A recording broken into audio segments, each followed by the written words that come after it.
Dark chosen ones, you hold 3 rare powers even the light ones fear to touch. There's a kind of spiritual path no one talks about. Not in the books, not in the temples, not even in the circles where people chant about light and love. It's the path of the dark chosen one. You won't find it in glossy retreats or weekend workshops.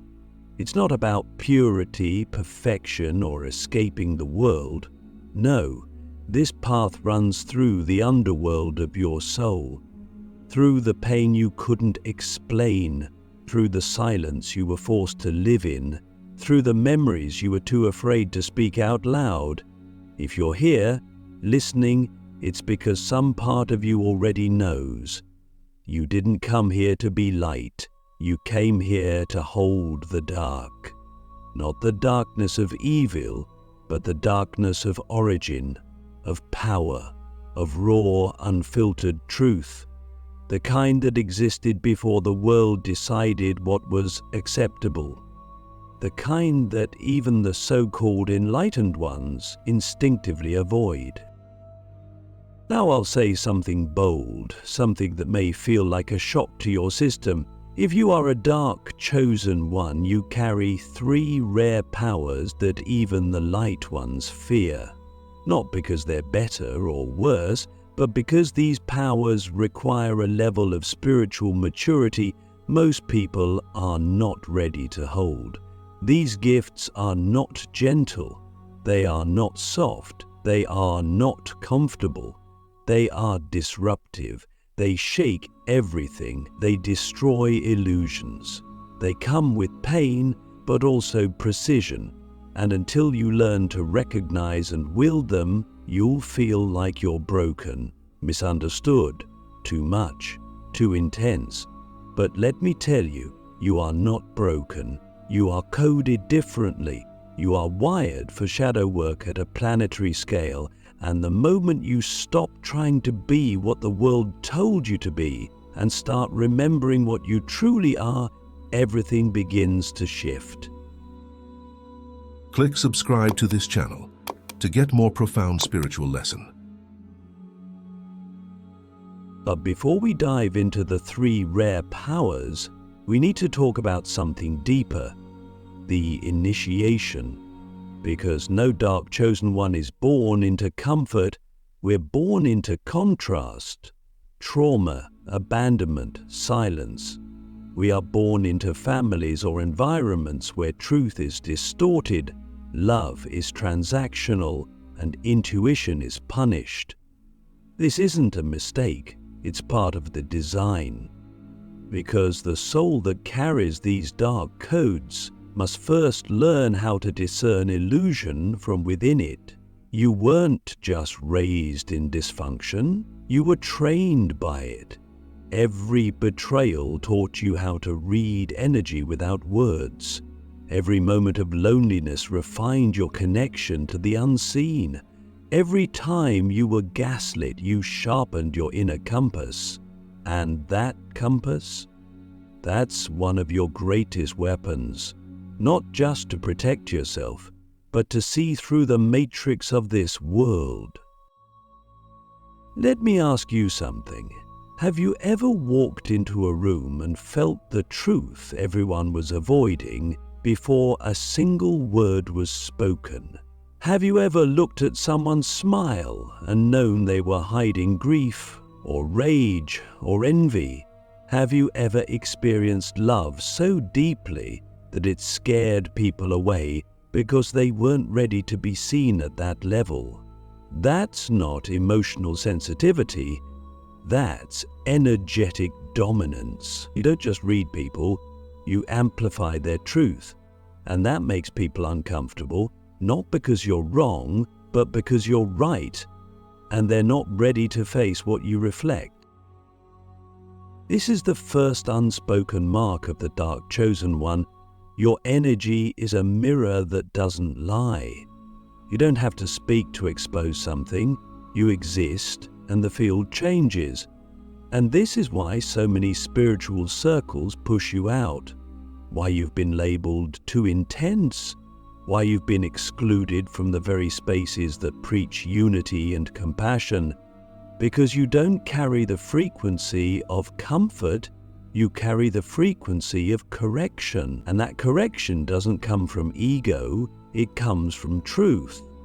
Unfiltered, untamed, uncensored truth. The kind that breaks illusions without apology. But here's the thing, you've spent most of your life trying to dim that power. You've tried to soften yourself, spiritualize your anger, dilute your knowing so you wouldn't be too much.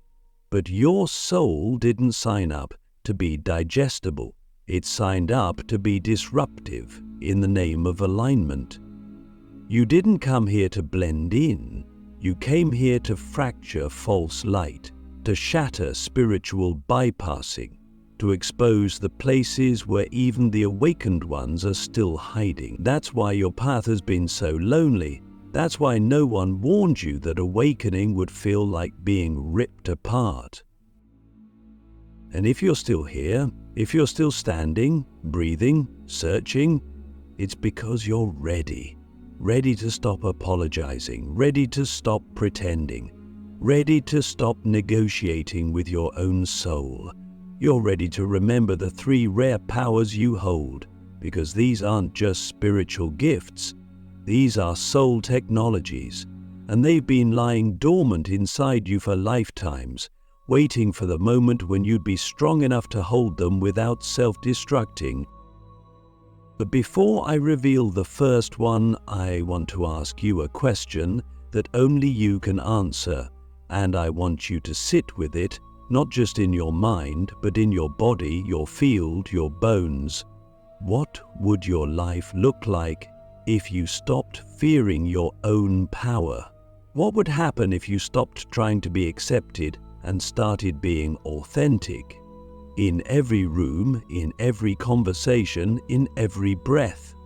What would change if you stopped trying to be the light and started trusting the dark? Because in the next part, I'm going to reveal the first of the 3 rare powers, and once you hear it, you won't be able to unhear it. It will explain why people have rejected you, why certain spaces shut down when you enter, why you've always felt like something massive is trying to move through you, but the world wasn't ready for it. That's because it's not something small, it's not a gift, it's a force. And that force is finally waking up. The first rare power, you carry the frequency that shatters illusions just by existing.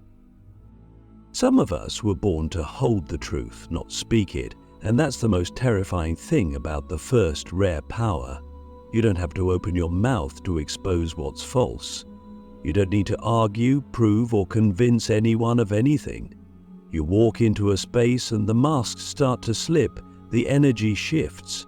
People begin fidgeting, talking faster, looking away, or even growing cold toward you, for no reason they can name. But you know, you feel it, you see it.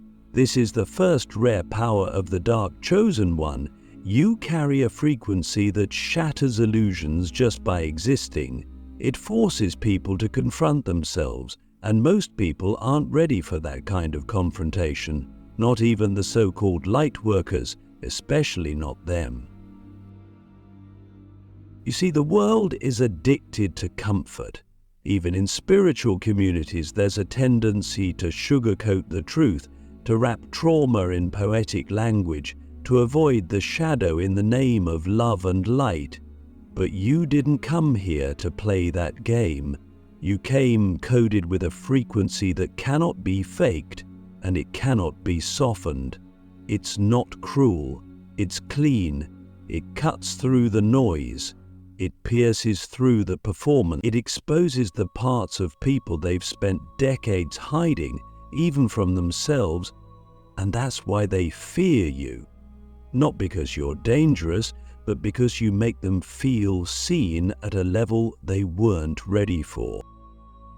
Have you ever noticed how people will unconsciously distance themselves from you after one deep conversation?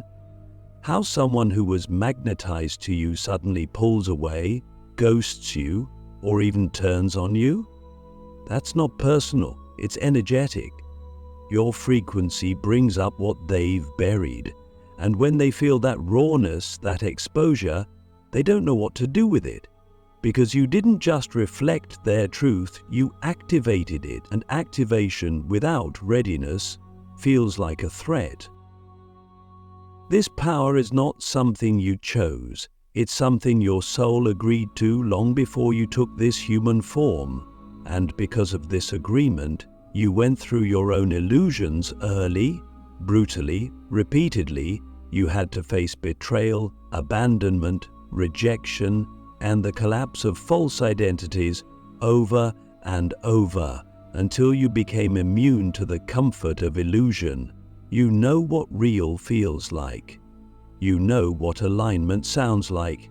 You know when someone is speaking from embodiment and when they're speaking from performance. That knowing is not ego, it's clarity. And clarity is rare. Clarity is threatening. Clarity is disruptive. So how do you live with this power? How do you navigate a world that both needs your frequency and fears it? With sovereignty. You must stop apologizing for being a mirror. You must stop twisting yourself into softer, quieter shapes just to be tolerated. You must recognize this. Your frequency is a medicine, but not everyone is ready for the dose, and it's not your job to dilute it. It's your job to embody it, to stand in it without shame, to hold it with integrity. That means learning to discern who can hold your energy and who cannot. It means recognizing that some people will only be able to receive your presence in doses. Others will try to siphon it, manipulate it, or compete with it. That's not your fault. That's their reaction to the field you carry. Your job is not to fix that. Your job is to stay aligned, to keep your channel clean, to trust that your presence is doing what it came here to do, even if you don't see the results, even if people leave, even if they misunderstand you, because this power isn't about being liked, it's about being effective. And so I want to ask you something that might shake the foundation of how you've been walking through life. What if your presence is the transmission? What if you don't need to heal everyone, teach everyone, or even explain yourself anymore? What if the way you sit, the way you breathe, the way you exist is already doing the work your soul came here to do? This is the first of the three rare powers.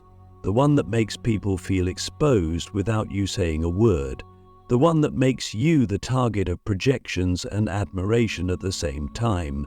The one that makes you feel isolated even when surrounded by others. But let me tell you something. You are not here to be understood by the many. You are here to awaken the few who are ready to remember. You are not here to be everyone's favorite. You're here to be undeniably real. In the next part, we'll go even deeper, because the second rare power doesn't just reveal the truth, it disrupts timelines, it bends reality, it collapses illusions, and catalyzes change so fast that even the light ones hesitate to touch it. This power is why your life has felt like a series of rapid deaths and rebirths. It's why you can never go back to who you were, not even for a moment. It's the power that turns you into a walking reset point for the people and places you move through. The second rare power. You collapse timelines and trigger spiritual death in everyone you touch. There's a reason your presence feels like a storm to some people. Not because you intend to destroy, but because your energy carries the imprint of endings. Not the kind that brings chaos without meaning, but the kind that ends illusions, ends stagnation, ends pretending. This is the second rare power of the Dark Chosen One. You collapse timelines. You are a walking death antibirth portal. And no one who comes into contact with you stays the same. Sometimes you trigger awakenings. Sometimes you trigger breakdowns. Sometimes you trigger the kind of change that people weren't ready for but needed. And most of the time, you're not even doing it consciously. It simply happens because your field is encoded with the frequency of transmutation. You've probably noticed it your whole life. People come into your world and within weeks or months, their lives begin to unravel. Relationships end. Jobs fall apart. Masks crack. Truths surface that they had buried for years. Some of them thank you later. Others blame you. Some even say, "Ever since I met you, my life has been upside down." And they're not wrong, but they don't understand the deeper truth. You didn't cause the collapse. You activated what was already rotting beneath the surface. And that's the nature of this rare power. You don't just reflect people's truth, you accelerate their timeline. You speed up the unraveling of what's no longer aligned so they can get to the truth faster, if they're brave enough to face it. This is why you often feel like people either cling to you in desperation or push you away in fear. You are not a neutral encounter, you are a threshold. When someone meets you, they're standing at the edge of their current reality, and whether they walk through the portal or run from it is entirely up to them. But either way, something inside them has already shifted. Something has already begun dying. And that's sacred. That's necessary. Because death is not the opposite of life. It's the gateway to deeper living. But here's the part no one talks about. This power doesn't just affect others, it affects you too. You live in a near perpetual state of death and rebirth. Identities you once clung to fall away. Friendships, beliefs, careers, they all crumble when they outlive their alignment. You don't get to stay in comfort zones for long. The moment something becomes stagnant, your soul begins dismantling it from the inside out, and that can be incredibly painful. Because while others cling to stability, your path requires surrender. You've had to let go of things you weren't emotionally ready to release. You've had to walk away from people you loved because your soul outgrew the contract. You've had to grieve futures that never manifested and timelines that collapsed before they even began. And yet, every time, you emerged more refined, more real, more in tune with the force that lives beneath the surface of all things. This is why the light ones sometimes avoid this power. It's too raw, too fast, too unforgiving. The light prefers order, clarity, ascension, but the dark teaches through dismantling, through chaos, through the sacred fire that burns away what no longer serves, even if it screams on the way out. You didn't come here to maintain order, you came here to reset the program. And that means your life will never follow a linear path. It will never look like the carefully curated timelines of others. It will always be disruptive by design. So how do you live with this? How do you honor a power that makes you a walking catalyst in a world addicted to comfort and control? You accept the role, you stop trying to be the healer, the fixer, the guide, you start being the initiator, you honor the fact that your very presence is a form of sacred destruction, and you stop apologizing for the discomfort it brings. Because the truth is, people don't grow when they're comfortable. They grow when they're cracked open. And your energy cracks people open, not out of cruelty, but out of necessity. You are the one who breaks the cycle. You are the one who ends the karmic loop. You are the one who walks into a room and unknowingly brings years of denial to the surface. And that's a gift, even if it doesn't look like one. But you must also protect yourself, because this power can be exhausting if you're not grounded in your own center. You must learn to discern when it's time to activate and when it's time to withdraw. You must learn to let people walk away without chasing them, and let timelines collapse without grasping at the debris. You must trust that your soul knows exactly what it's doing, and that not every person who is triggered by you is meant to stay in your field. This power will strip away your attachments. It will burn your expectations. But what it leaves behind is pure, it's real, it's unshakable.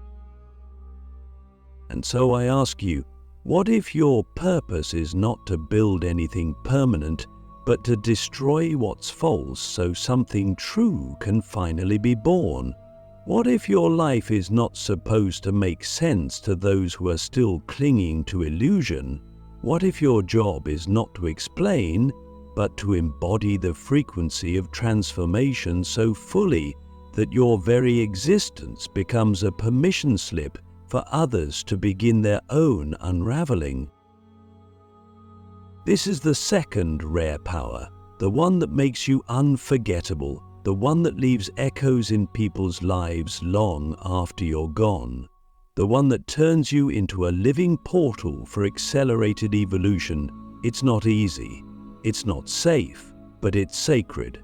And in the next part, we will reveal the third and final rare power, the one that explains why no matter how much you've been broken, betrayed, or burned, you always come back stronger.